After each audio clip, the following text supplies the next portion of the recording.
Welcome to Chicago, a unique city in many ways.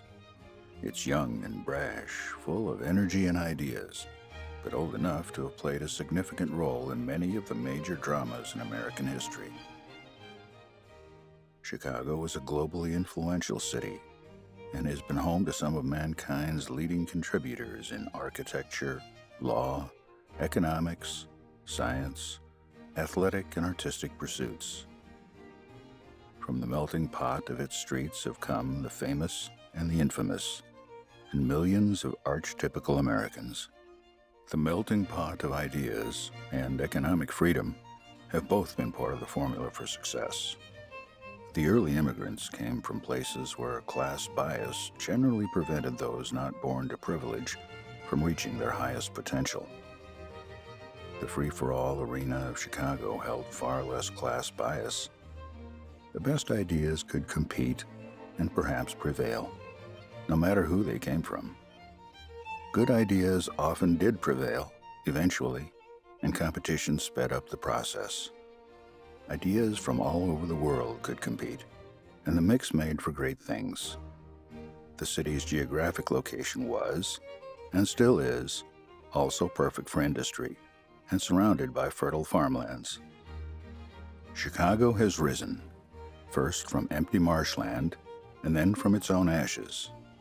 It's no longer huge in relative terms, and its skyline is not quite as artistic as many cities which walk in its architectural footsteps. But the world would be a very different place if it had not been for Chicago's contributions in a wide variety of areas. Please join me now as we briefly explore Chicago's history, architecture, culture, and scenic beauty. Understanding what is requires some knowledge of what was. The nourishing waters of Lake Michigan have witnessed the birth and growth of a metropolis, all in fewer years than spanned by 3 average human lifetimes. In fact, the earliest recorded history here is so recent that, if you know what to look for, the old city sometimes peers out from within the new. Local commemorative monuments honor the event of the European discovery of this site. In 1673, French explorers Joliet and Marquette briefly passed through here en route from points further west. They were befriended by local natives, and their report generated much interest, but 100 years would pass before any settlers arrived. The first settler was Jean du Sable, who arrived in the 1770s. This pioneer, adventurer, and Indian trader, of French-Canadian and Black Caribbean heritage, built the first cabin in 1784. He built several log buildings, too, over more than 20 years. By 1804, Jean du Sable had sold his property and moved on. After that, his homestead was owned by John and Juliet Kinsey, whose arrival followed the construction in 1803 of Fort Dearborn, just across the river from the cabin. Fort Dearborn looked much like this in 1810, on the banks of the Chicago River, overlooking the small settlement. Today, the location of Old Fort Dearborn is host to 2 of the busiest streets in town, Michigan Avenue and Wacker Drive. The War of 1812 stirred already existing troubled relations between settlers and the Potawatomi Indians into a brief battle, which involved killing of pioneer women and children. The infamous Fort Dearborn Massacre was probably the result of a combination of things. Hostile British agitation, as the King's agents connected with young rogue Potawatomi braves. The native people were divided in this way. The rebel British faction of the Potawatomi people became more violent. This angered and frightened the undiplomatic settlers who sought to escape. Finally, a dispute arose over guns and provisions being removed by the settlers as they retreated. The goods would not be allowed to pass. The settlers continued to advance. Fighting broke out, and only a few settlers escaped with their lives. They did so with the help of friends among the Potawatomi. Chief Black Partridge saved Margaret Helm from a hatchet strike and reprimanded the attacking Indian brave. Other such acts did take place. John Kinsey never left his cabin because he was protected by Senior Chief Wabaunsee, who was considerably more powerful in that time and place than the United States military. Thanks to Kinsey and Wabaunsee, the cabin outlasted the defenses built to protect it. But the fort was burned, and Chicago's growth was put on hold, briefly. Peace and prosperity soon returned to the area. Many Potawatomi leaders had not wanted the violence to start with, and good relations were restored after the War of 1812. By 1820, a new fort had been built, and many other homes had begun to spring up along the water. Commerce boomed in the newly formed town, and Kinsey's cabin was a landmark for all. In 1832, the settlement got its first post office, and the upgraded first cabin had a domestic look, with a very civilized picket fence and several well-groomed trees. Around the turn of the 21st century, the ghost of Kinsey's cabin haunts a massive conglomeration of concrete, glass, and steel. The little log cabin used to be along the river, just this side of the ornate white Wrigley building. In 1848, a very large project created a canal which linked the Chicago River, part of the Great Lakes system, to the Des Plaines River, part of the Mississippi system. This reversed the flow of the river and created an inland waterway between the North Atlantic and the Gulf of Mexico, with Chicago in a very convenient location along the way. The city's harbor thrived accordingly, and by the 1860s, she had a bustling waterfront. A real city had grown up in just 30 years since the first post office. This is how it looked in 1865, a new bridge in the foreground and factories lining the increasingly industrialized river. McCormick's Reaper factory is shown, where people built the invention that industrialized agriculture forever. Today, that same area is at the heart of a vibrant international business center with a beautiful river and a large population of condo residents. Tourism is also big business in Chicago today. In the 1860s, railroads began operating between the booming Midwestern industrial prodigy and the eastern cities, and Chicagoans made the most of their good fortune. A financial center developed. Here's LaSalle Street in 1865, complete with telegraph poles and horse-drawn trolley cars. This was the financial headquarters of an emerging Midwestern dynamo. The financial district today has a bit of a different appearance. Awesome beauty is displayed by some of its architecture, and through its veins flows much of the capital lifeblood of the modern Midwestern powerhouse. Chicago is effectively the financial capital of America's heartland, affecting markets worldwide. But back to history. By the 1860s, the number of people in Cook County had been doubling and redoubling every few years. In just 30 years from the time of the first post office, over 300,000 people had arrived, requiring jobs, food, and housing. To shelter this tremendous influx of new people, a lot of new buildings had to go up, and fast. The new, locally improved balloon style of construction was a great way to create inhabitable space, but it used an almost entirely wooden design. Even the sidewalks were wooden. The new Chicago went up fast, and after a hot, dry summer in 1871, one of the worst disasters in American history struck as a newly built city went up in flames.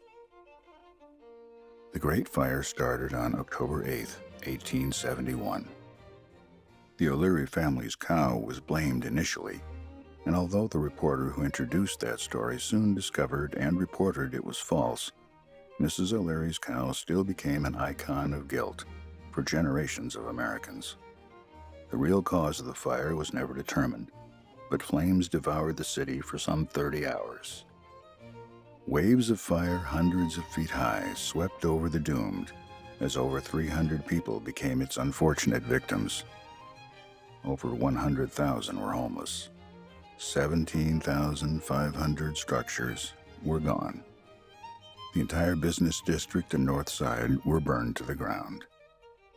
One of the few structures to survive the fire was the water tower, made of massive stones.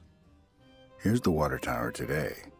Surrounded now by skyscrapers and a sprawling city, it shines as a glowing reminder of the Great Chicago Fire.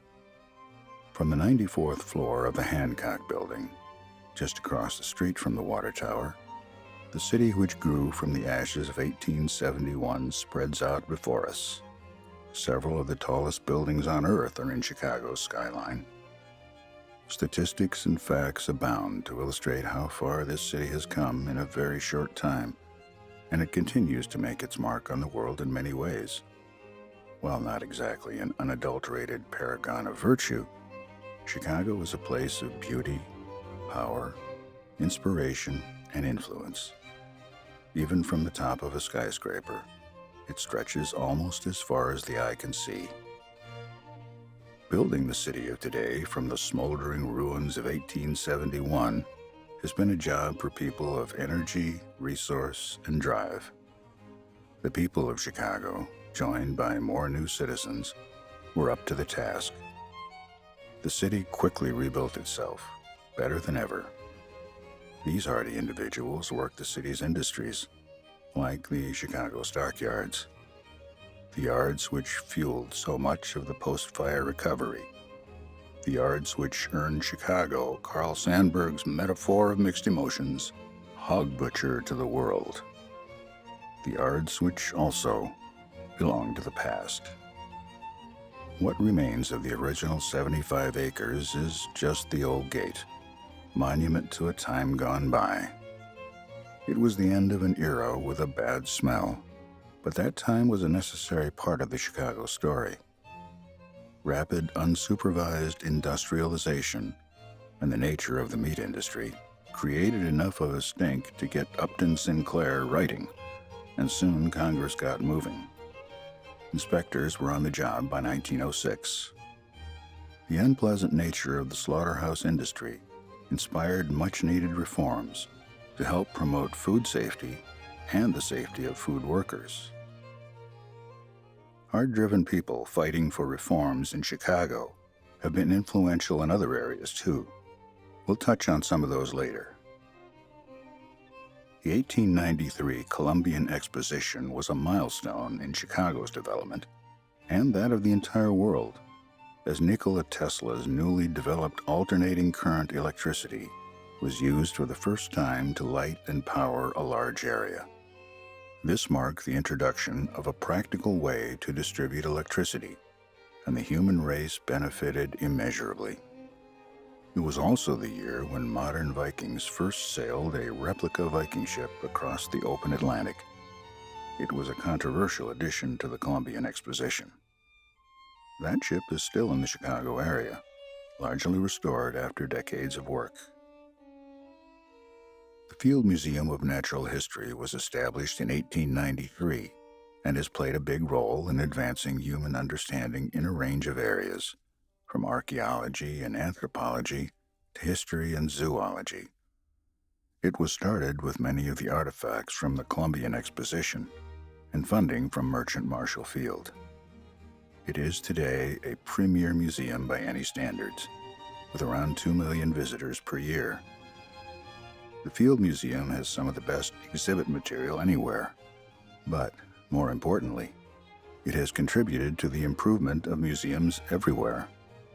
Field Museum staff have changed taxidermy, which was revolutionized by the amazing Carl Akeley, head of zoology at the Field Museum. Carl Akeley changed more than just taxidermy. He invented the first motion picture camera, which was used extensively in Hollywood's first years. It proved durable and provided a lot of good footage. A progressive couple, not unlike Mr. and Mrs. Akeley, were the Johnsons, with Martin manning the cameras and Osa making sure he was safe. Osa Johnson was more than a match for any predator, and Mrs. Akeley provided one of the Field Museum elephants. The Johnsons' footage was used extensively in early Tarzan movies, so we have all probably seen some of it. Akeley also invented the shotcrete gun, which has since then been a staple for construction projects all over the world. And Carl Lakely convinced the King of Belgium to create Africa's first national park to protect gorillas. Chicago's own favorite gorilla got the Akeley treatment when he changed residences from the zoo to the museum. Carl Akeley was additionally an outstanding sculptor and once killed an 80-pound leopard with his bare hands. His hands have left a lasting impression on the Field Museum, and through his inventions, on our world in general. At about the same time, other Chicago researchers were changing the world in the Middle East. In 1919, the Chicago Oriental Institute began their illustrious tenure as leading experts on Middle Eastern history. Oriental Institute staff have helped to make determinations about the history of the human race, which are important to aid in understanding how we got where we are as a species. What was the evolution of our early culture? When did we first grow crops and live in one place instead of migrating? How did written languages first develop? How did they spread? When did we start using money? How did ancient economies evolve? When did some ancient towns become amazing cities? When, where, and how did political and religious structures develop? How did they affect each other?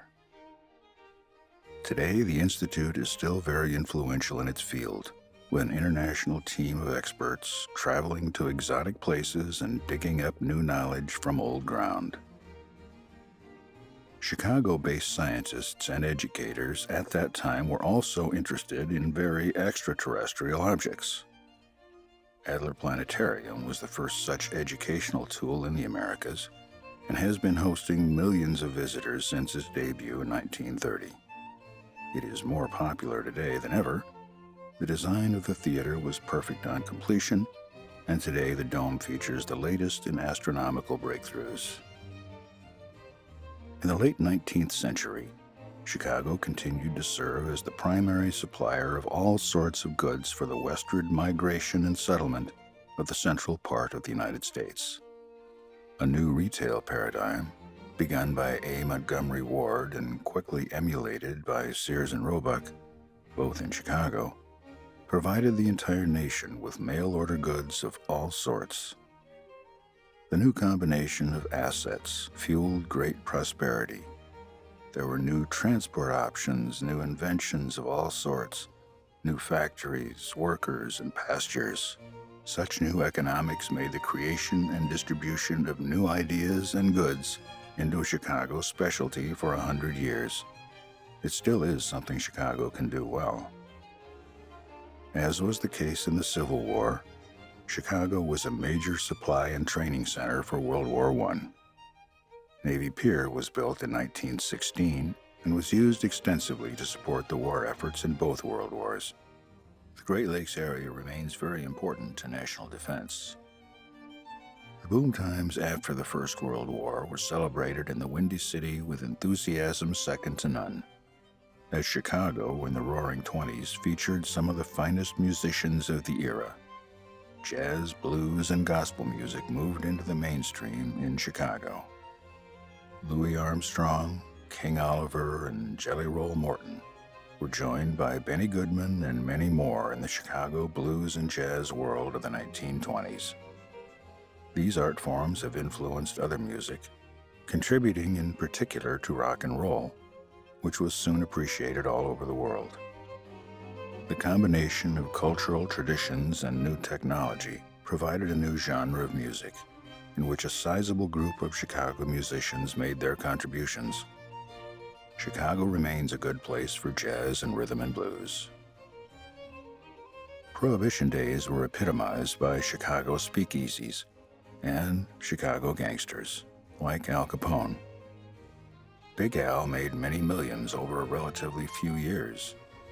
He had great power in Chicago, and he was not shy about it.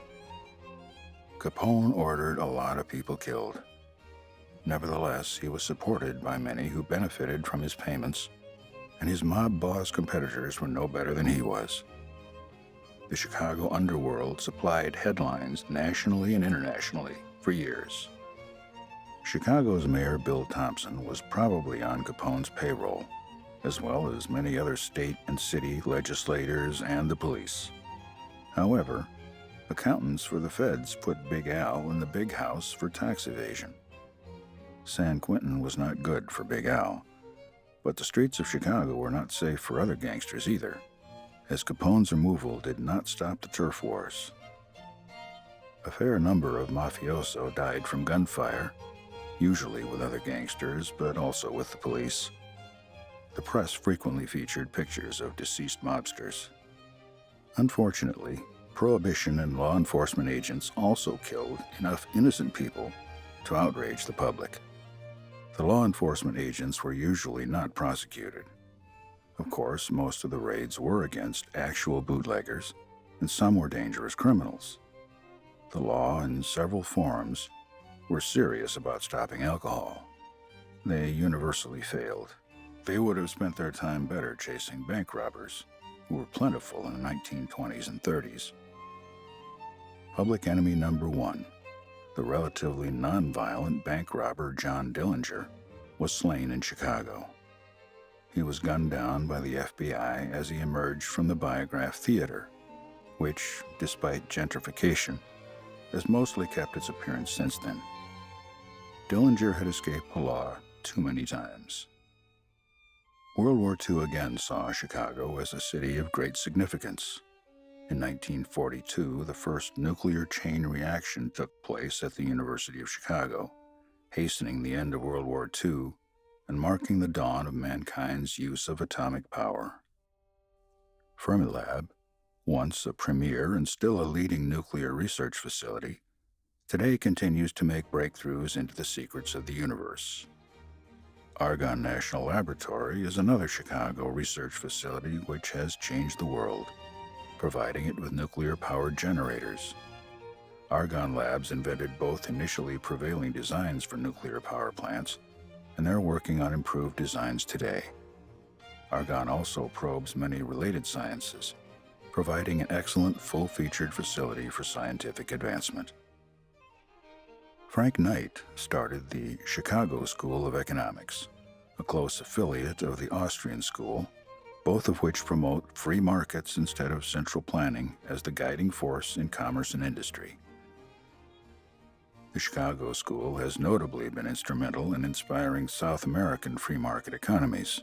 Its proponents say the Chicago School of Economics has been a champion of sustainable economic policies. This has made the Chicago School an intellectual opponent of runaway Keynesianism and socialism, which they point out can easily lead to totalitarian communism. Many Nobel Prize winners in economics have been from the University of Chicago, and of widely varied views. The University of Chicago has produced an amazing list of Nobel laureates, not just in economics, but also in physics, chemistry, medicine, and literature. From a rough log fort in 1812, Chicago has grown to a globally recognized center of higher education, with many colleges and universities, several ranked among the finest.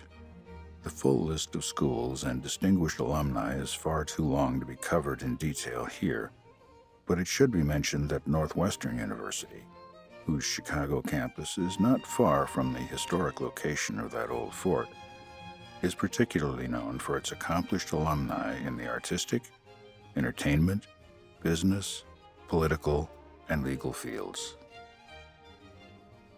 Chicago lawyer Clarence Darrow was known as one of the most influential legal minds of the 20th century, affecting widely diverse areas of law.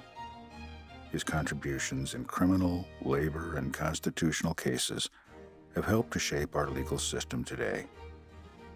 Darrow was not always successful in the immediate sense, but as a bold thought pioneer, his skill with the law made him a champion of new ideas, some of which were overdue. He remains a controversial figure, but his positions have generally been gaining ground over time. Legal battles to protect vast areas of Chicago's lakefront, financed largely by A. Montgomery Ward, enabled Daniel Burnham and others to design one of the finest public park systems anywhere. Large open tracts of land are available to the public today because of visionaries operating during the late 19th and early 20th centuries. Protecting these open areas will continue to be a challenge. Elsewhere around town, though, building has always been big in Chicago. It was arguably the home of the first practical steel-frame skyscraper, and has always been a leading testing ground for architectural developments. Luckily, some notable and unique examples of the older architecture remain among the sea of modern works. Not many cities have antique skyscrapers like Chicago does. The Carson Perry Scott Building boasts this work of Sullivan's, from a time when men like William LeBaron Jenney, Daniel Burnham, Louis Sullivan, and Frank Lloyd Wright were sculpting a new Chicago. Here's a look at some unique lines and curves that say, Chicago, old and new.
Now here's some interesting architecture. This guy makes frequent appearances during the morning hours to gaze over at our building from his. This is also a lead-in to a look at a family album of Chicagoans.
hope you enjoyed the portraits of Chicago inhabitants.